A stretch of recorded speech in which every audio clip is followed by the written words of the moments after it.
Some of the poems which I like most of mine are cold-blooded lamentations for individuals whom I've known and liked and who've died.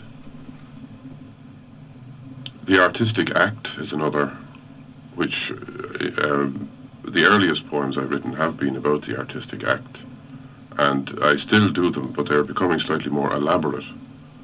And in a peculiar way, the idea of artistic creation and the idea of the passing of time have become, in a way, fused together. I haven't yet written a poem in which this process is embodied, but I have a distinct feeling, for instance, that one of the main impulses to the creation of poetry, or for that matter of any art, is an attempt more or less to stem the passing of time. It's the process of arresting the erosion of feelings and relationships and objects which is being fought by the artist. Not particularly because one relationship or one object has all his love at the moment, but simply that he is there to combat the erosion. Cover her face. She has died suddenly, aged 29 years, in Dublin. Some of her family travelled from the country to bring her body home. Having driven all morning through a storm, they dither softly at her bedroom door, in soaking overcoats, and words forsake even their comforters. The base of prayer haunts the chilly landing while they take their places in a murmur of heartbreak. Shabby with sudden tears, they know their part, mother and brother, resigning all that ends at these drab walls. For here, with panicked heart, a virgin broke the seal, who understands the sheet pulled white and Mora's locked blue hands. Later her frown will melt, when by degrees they flinch from grief. A girl they have never seen, sunk now in love and horror to her knees. The black official giving discipline to shapeless sorrow. These are more their kin, by grace of breath, than that grave derelict, whose blood and feature, like a sleepy host, agreed a while with theirs. Her body's tact swapped child for woman, woman for a ghost, until its buried sleep lay uppermost. And Mora, come to terms at last with pain, rests in her ruptured mind, her temples tight, patiently weightless as her time burns down. Soon her few glories will be shut from sight, her slightness, the fine metal of her hair spread out, her cracked, sweet laugh. Such gossamers as hold friends, family, all fortuitous conjunction, sever with bitter whispers, with untold peace shrivel to their anchors in extinction. There, newly trembling, others grope for function. Standing by the door, effaced in self, I cannot deny her death, protest nor grieve, dogged by a scrap of memory. Some tossed shelf holds a secret shared, that photograph, her arm tucked tiredly into mine, her laugh as though she also knew a single day would serve to bleed us to a diagram, sighs and confides.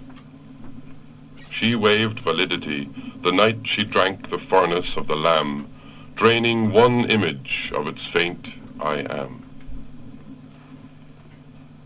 I watch her drift, in doubt whether dead or born, not with Ophelia's strewn virginity, but with a pale unmarriage, out of the worn bulk of day, under its sightless eye, and close her dream in hunger.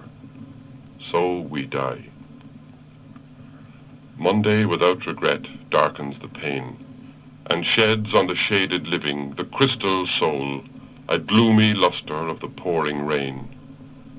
Nuns have prepared her for the holy soil, and round her bed the faded roses peel, that the fruit of justice may be sown in peace to them that make peace, and bite its ashen bread. Mother, brother, when our questions cease, such peace may come, consenting to the good, chaste, biddable, out of all likelihood.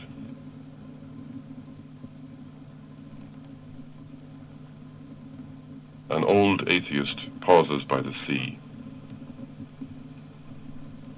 I choose at random, knowing less and less. The shambles of the seashore at my feet yield a weathered spiral. I confess, appalled at how the waves have polished it, I know that shores are eaten, rocks are split, shells ghosted. Something hates unevenness.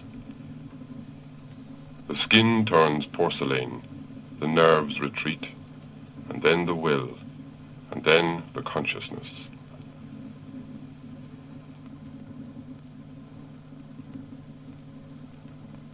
Seventeenth century landscape near Ballyferriter. A last short cut along Croagh base before the dark, the set sun at my back. On shales of desolation ends my race. High in the dusk, a white horse and a black, freed on their separate slopes till morning, pose a tiny, emblematic problem. I ride, the three sisters looming, for the throes of rock and water round my castled bride.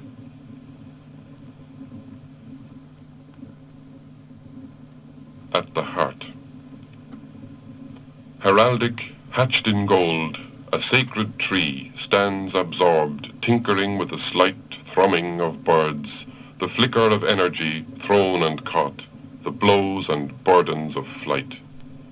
Roots deepen, disciplines proliferate, and wings more fragile are brought into play.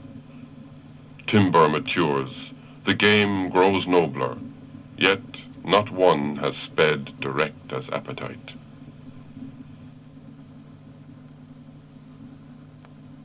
Mirror in February. The day dawns with scent of must and rain, of opened soil, dark trees, dry bedroom air. Under the fading lamp, half-dressed, my brain idling on some compulsive fantasy, I towel my shaven jaw and stop and stare, riveted by a dark, exhausted eye, a dry, down-turning mouth. It seems again that it is time to learn, in this untiring, crumbling place of growth, to which, for the time being, I return. Now, plainly in the mirror of my soul, I read that I have looked my last on youth and little more, for they are not made whole that reach the age of Christ.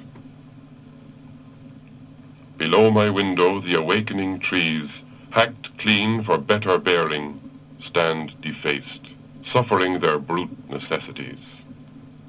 And how should the flesh not quail, that span for span is mutilated more? In slow distaste I fold my towel with what grace I can, not young and not renewable, but man.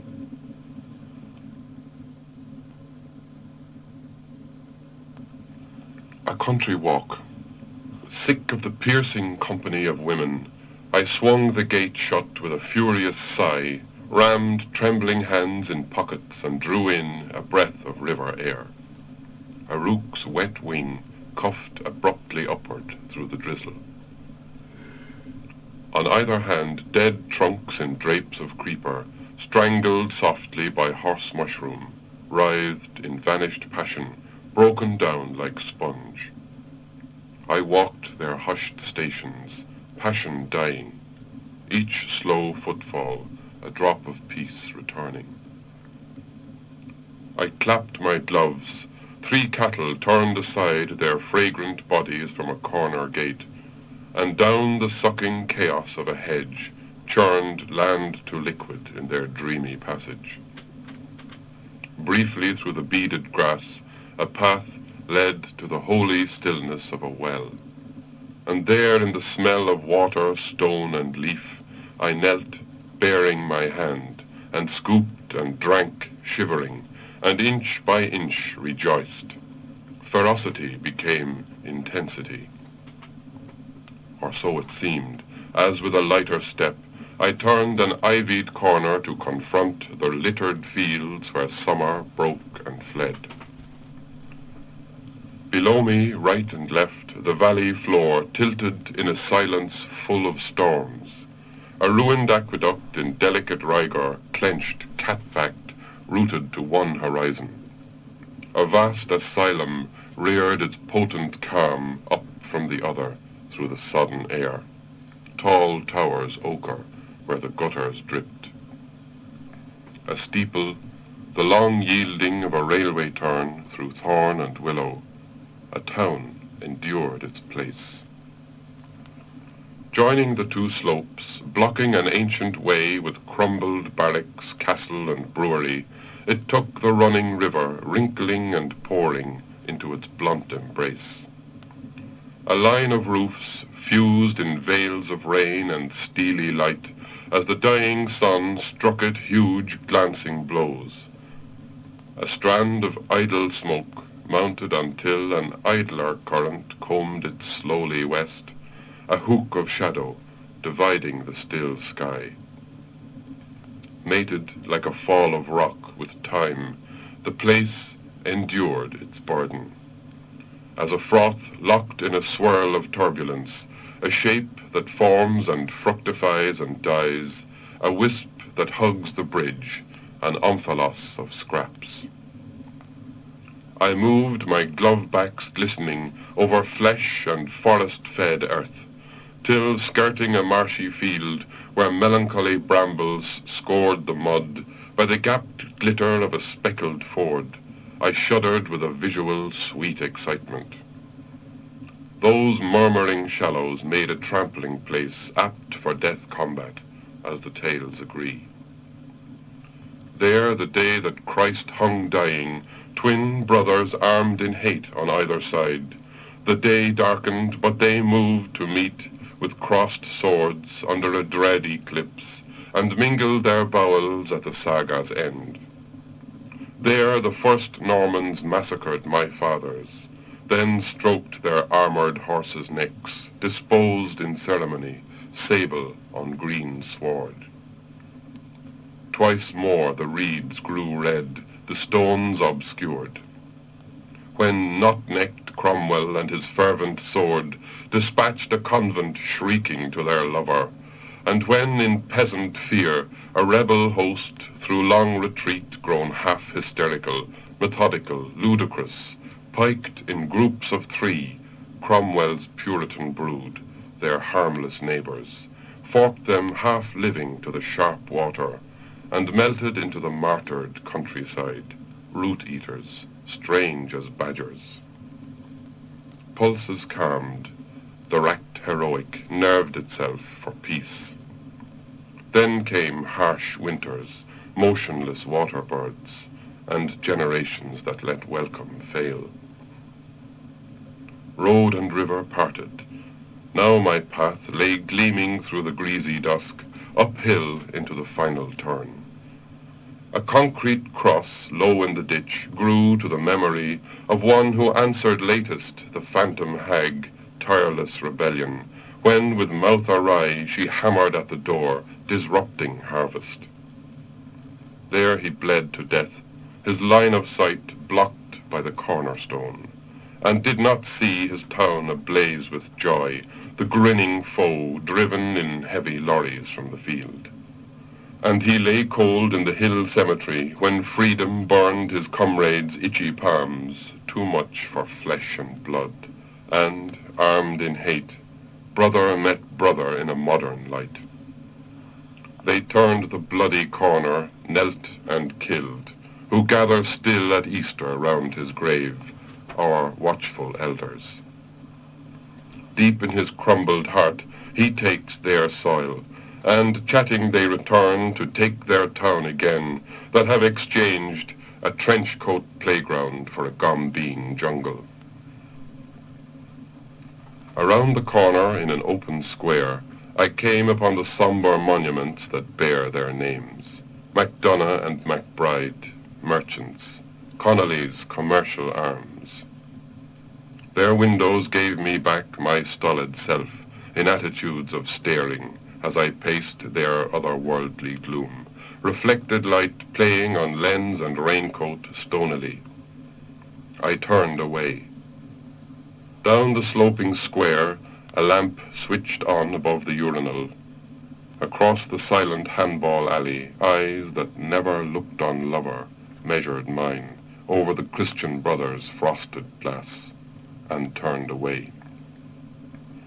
Out of the neighboring shades, a car plunged soundlessly and disappeared, pitching downward steeply to the bridge. I too descended. Naked sycamores gathered dripping near the quay, stood still, and dropped from their combining arms a single word upon my upturned face. I trod the river underfoot. The parapet above the central arch received my hands. Under a darkening and clearing heaven, the hastening river streamed in a slate sheen, its face a swarm. Across the swollen water, delicate myriads vanishing in a breath, faint ripples winked. 1,000 currents broke, kissing, dismembering in threads of foam, or poured intact over the stony bed, glass green and chill. Their shallow, shifting world slid on in troubled union, forging together surfaces that gave and swallowed light. And grimly the flood divided where it swept, an endless debris through the failing dusk, under the thudding span beneath my feet. Venit Hesperus, in green and golden light, bringing sweet trade.